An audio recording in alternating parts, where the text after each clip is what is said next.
polo. Jatend piny migosi William Ruto wacho no oikore mar chulo nengo siasa mondo mi onene piny Kenya ogoyo okang makare weche mag dongruok kolose kinde romo mabende nokelo kanyakla duond bura mar UDA kod ODM. Ruto wacho ni dwaro nitie mondo mi jotelo tie twech achiel e chwalo chenro mag dongruok ne jo Kenya kapod gintiere e telo.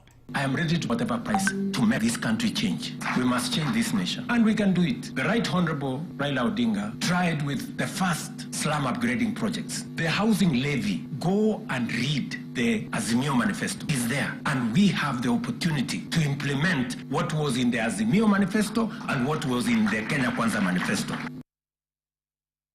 Jatend piny wacho ni okomor ahinya kod kweth mabende kwedo riwruok mare kod jatend duond bura mar ODM Raila Odinga kojiwo jotelo mondo ketenge weche mag siasa kendo keto maino margi weche go mag dongruok. But we are playing in the wrong league because leadership, me and you, are refusing to stand up to what this country needs. This is not about William Ruto. I am here today, I will not be there tomorrow. This is not about Raila Odinga. It's about the country called Kenya, where today we have the privilege to be the decision makers, which way it is seated.